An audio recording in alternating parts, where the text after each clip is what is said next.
अस्सलाम वालेकुम नाज़रीन, मैं आपके सामने Tariq Sajjad Khan, district chairman press club मियाँ वाली।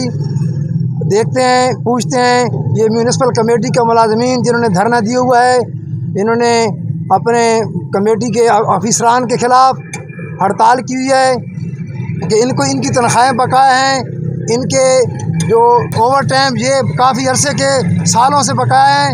तो ये गरीब लोग हैं, तो इनसे पूछते हैं कि ये क्या कहते हैं। अस्सलाम वालेकुम। यूनियन सदर शहबाज मसीह MC मियाँ वाली CBA रजिस्टर्ड असी पुरजोर DC मियाँ वाली और एडमिनिस्ट्रेटर साडे मियाँ वाली असी उन्हां के पुरजोर मुतालबा करने कि साडे अमला सफाई दियाँ तनख्वाहां एक माह तो ज़्यादा हो गया, अज तकरीबन 13 तारीख है, अजे तक अमला सफाई नूं सेंट्री वर्करां नूं सैलरी नहीं दी गई। तो बड़े अफसोस का मकाम है कि साडे चुल्हे ठंडे पै गए ने, साडे बच्चों के स्कूल दियाँ फीसां का मसला है, साडे मकानां दे किरायां का मसला है, बिजली के बिलों का मसला है। असी गरीब लोग किहड़े पासे जाइए? अजे तक असी काम छोड़ हड़ताल नहीं की। अज असी मजबूर हो के प्रेस क्लब के सामने मीडिया के सामने आए हैं कि तुसी कोई साडे ते रहम करो और साडी आवाज़ वज़ीर आला पंजाब तक पहुँचाओ कि वज़ीर आला पंजाब का विजन है कि साफ सुथरा पंजाब। देखो सर, DC साहब तो कोशिश कर रहे हैं कि साफ सुथरा पंजाब होवे, एडमिनिस्ट्रेटर साहब भी तुसी अक्सर देखा होगा मीडिया ने कि शहरों हर जगह ते DC साहब की फोटो आ रहे हैं कि अमला सफाई काम कर रहा है, मगर हालात ये वे कि अमला सफाई भुखा मार रहा है। DC साहब ने इस चीज़ का गौर नहीं किया। कल सानू कहा जी कि CO साहब चला गया, वापस आएगा तो करेगा। हुण CO साहब यकम तो लैके 12 तरीक तक 11 तरीक तक मियाँ वाली च मौजूद सन तो CO साहब ने साड़ियाँ तनख्वाहां जानबूझ के नहीं कीतियां।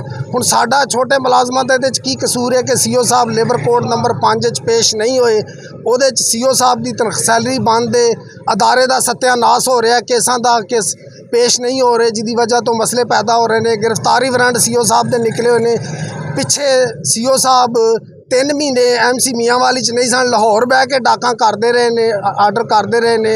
असी पिछले साल बकरा ईद ते रोज़ियां वाली ईद ते मुहर्रम ते ड्यूटियां कीतियां ने, मगर वो अजे तक सानू ओवर टाइम नहीं मिले।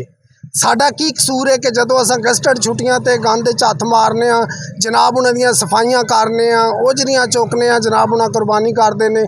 असी हर तरह का हर मजहबी इवेंट ते असी एहतजाज वास्ते मतलब कोशिश कर रहे हैं कि सफाई नूं बरकरार रखिए, किसी किस्म का एहतजाज नहीं करते, मगर इस दे बावजूद भी सानू मजबूर किया जा रहा है कि वज़ीर आला दा साफ सुथरा प्रोग्राम जिहड़ा है CO साहब उन्होंने ख़त्म करना चाहते हैं, उन्होंने नाकाम करना चाहते हैं कि अमला सफाई एहतजाज करे।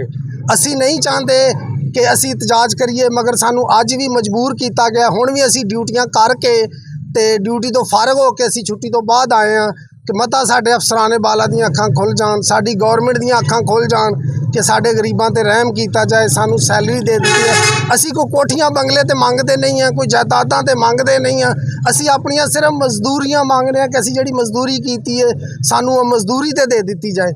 कितने अरसे का ओवर टाइम आपका बकाया है? सर साडा ओवर टाइम पिछले साल दे 2023 दे बकरा ईद रोज़े वाली ईद गस्टड छुट्टियां का सारा बकाया है।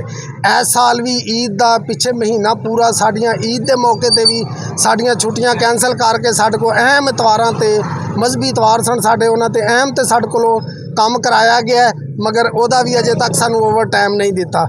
असी ओवर टाइम की एप्लीकेशन लिख के DC साहब नूं दित्ती है कि साढ़े हाल ते रहम करो, ओवर टाइम दो। ओवर टाइम तो की देना, साड़ी सैलरी भी CO साहब नहीं की थी। सूरत हाल है कितने मुलाजमीन की तनख्वाहें बकाया हैं? तमाम सेंट्री वर्कर की अंदाजा कितने हैं कुल टोटल? हमारे पास इस वक्त तकरीबन 87 मुलाजमीन है, परमानेंट और डेली वेजेस। ये हालात हैं हमारे। रिक्वेस्ट करूँगा कि इन गरीब मुलाजमीन पर तरस किया जाए और इनको अपना हक दिया जाए। ये मंगते नहीं हैं, ये भीख नहीं मांग रहे, ये मजदूरी करते हैं। और हमारे नबी सल्लल्लाहु अलैहि वसल्लम की हदीस है कि आप सल्लल्लाहु अलैहि वसल्लम ने फरमाया कि मज़दूर को मजदूरी कि उसके तो पसीना खुश्क होने से पहले मजदूरी दी जाए। तो मेरी आला हुकाम से ये अपील है कि इनको इनका हक दिया जाए।